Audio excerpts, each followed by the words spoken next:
നമസ്കാരം.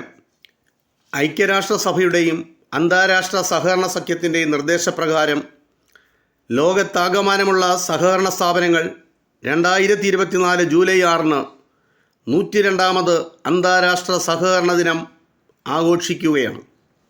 ഇതിൻ്റെ ഭാഗമായി അടൂർ താലൂക്ക് തല സഹകരണ ദിനാഘോഷം അടൂർ പന്നിവിഴ സർവീസ് സഹകരണ ബാങ്കിൽ വച്ച് Adoor assistant registrar Shri Anil sir ഉദ്ഘാടനം നിർവഹിച്ചു.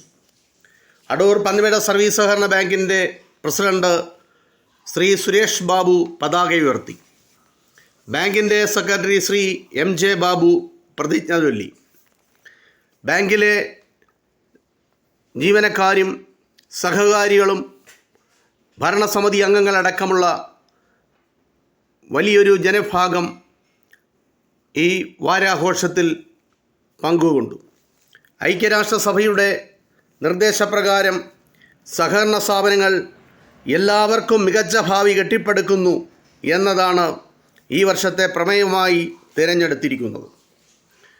സഹകരണ ദിനത്തിൽ സഹകരണ സംഘങ്ങൾക്ക് സമഗ്രവും സുസ്ഥിരവുമായ വളർച്ചയ്ക്കായി അവരുടെ ഉയർന്ന നിലവാരം പ്രകടിപ്പിക്കുവാനും പരിസ്ഥിതിയെ സംരക്ഷിക്കുന്നതിനും കാലാവസ്ഥാ വ്യതിയാനത്തിനെതിരെ പോരാടുന്നതിനുമുള്ള ഊർജം നൽകാൻ ജനാധിപത്യ ഭരണത്തിലുള്ള സഹകരണ സംഘങ്ങൾക്ക് കഴിയണം.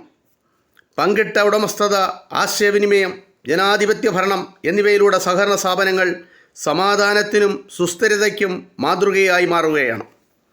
അന്താരാഷ്ട്ര സഹകരണ ദിനത്തിൻ്റെ ഉദ്ദേശം സഹകാരികൾക്കിടയിലെ ബോധവൽക്കരണമാണ്.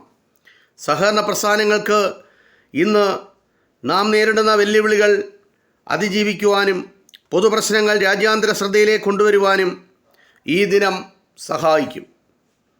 അന്താരാഷ്ട്ര സഹകരണ ദിനത്തിൻ്റെ സന്ദേശം എല്ലാ ഭാഗം ജനങ്ങളിലും എത്തിക്കുന്നതിനാണ് ഇങ്ങനെ സഹകരണ സ്ഥാപനങ്ങൾ സഹകരണ ദിനം വളരെ വിപുലമായ പരിപാടികളോടെ ആഘോഷിക്കുന്നത്. ആഗോളതലത്തിൽ ഏകദേശം 3 ദശലക്ഷം സഹകരണ സ്ഥാപനങ്ങൾ പ്രവർത്തിക്കുന്നുണ്ട്. ലോക ജനസംഖ്യയിലെ 12% പേർ സഹകരണ പ്രസ്ഥാനത്തിലെ അംഗങ്ങളാണ്. 10% പേർ സഹകരണ സ്ഥാപനങ്ങളിൽ തൊഴിൽ എടുക്കുന്നുണ്ട്. ഇന്ത്യയിൽ കേരളത്തിലാണ് ഏറ്റവും വലിയ സഹകരണ വ്യവസ്ഥ നിലനിൽക്കുന്നത്. 100 വർഷത്തിലധികം പഴക്കമുള്ള കേരളത്തിലെ സഹകരണ മേഖല പ്രതിസന്ധികളെയും വെല്ലുവിളികളെയും അതിജീവിച്ചുകൊണ്ട് സധൈര്യം മുന്നോട്ട് പോവുകയാണ്. ഈ അന്താരാഷ്ട്ര സഹകരണ ദിനത്തിൽ പന്നിവിഴ സർവീസ് സഹകരണ ബാങ്കിൻ്റെ ഭരണസമിതിയുടെ പേരിലുള്ള സഹകരണ ദിന സന്ദേശം എല്ലാവർക്കും നൽകുന്നു. ആശംസകൾ അർപ്പിച്ചുകൊണ്ട് നിർത്തുന്നു. നമസ്കാരം.